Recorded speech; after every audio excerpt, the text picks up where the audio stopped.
It's amazing. And it is amazing that Christian evangelists and Muslim scholars who are convinced of what they believe through hearing and learning through another man, that they know God Almighty. You can't be in a sound mind thinking this way. Because how can you know anyone or claim you know anyone without knowing their voice? That's what is so intriguing about this whole matter. I was under the tutelage and learning from another man, and traditionally that's what you do, right? You want to learn of something that interests you, and traditionally, what do? You seek out another man to tell you about what you want to learn, and he has more knowledge than you. So I did that, and so did many other Christians, and so do many Muslims, and so do many other atheists. They do the same thing. They don't come up with anything new or inspirational. They come up with what they've regurgitated and learned through another man.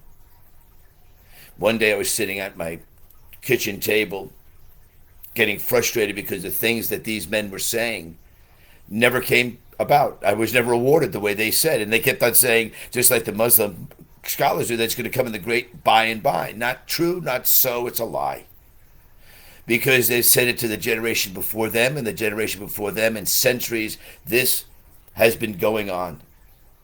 One thing's for certain is you'll never receive the rewards, because these men are not in the sound mind. Because how can you claim you know someone without hearing his voice, without recognizing his voice?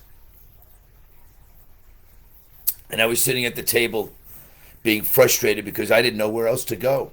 I wasn't going to go to another man-made religion, meaning I was going to go with the traditions and the commands of men being manipulated by a man, and that's all you're doing. You're being manipulated by a man who extracts from you their glory and your money.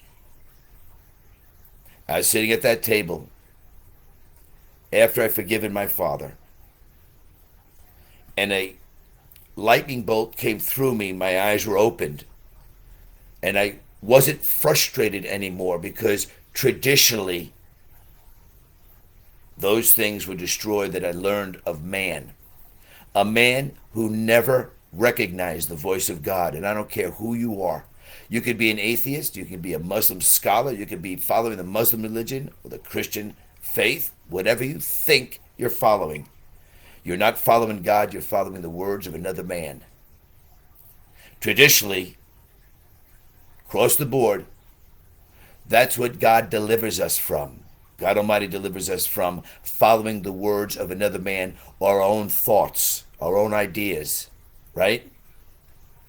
Abraham thought differently. Pharaoh thought differently. Adam thought differently. But God, in his tender mercy, full of grace and love, revealed to them how Satan was going to destroy their life. And he revealed to them Satan's plans before Satan instituted those plans on these men. And if Satan can get a hold of Adam, look what that has passed down to the generations. If Satan can get a hold of Abraham, look what it could pass down through generations. The scriptures reveal that David's sin had put a curse to this day on the Jewish race, or any race. That when men or fathers or mothers commit adultery, it passes that sin down. And then God comes in and he delivers us like he delivered me.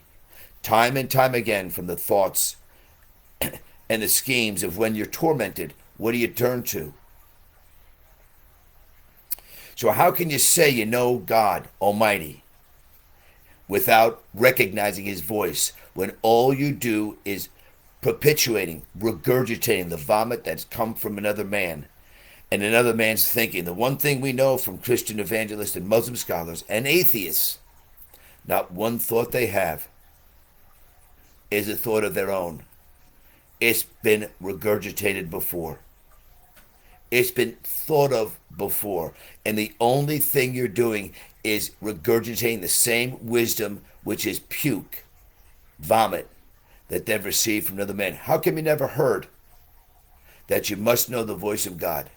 How come it's never dawned on you that if you seek to know God, it's his voice and his voice alone that could reveal to you what his plans for you?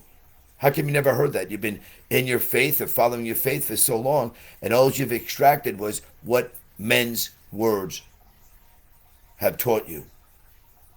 How come you never heard that you should obey the voice of God? How do you think the people were rewarded in the records, whether you have the Quran, the Bible?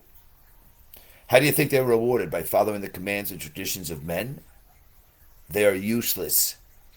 That's where their main line in both cults are. And I don't mean a cult as God Almighty. I mean a cult as man-made thinking and doctrines and commands. What do you think? You haven't received the rewards of God yet?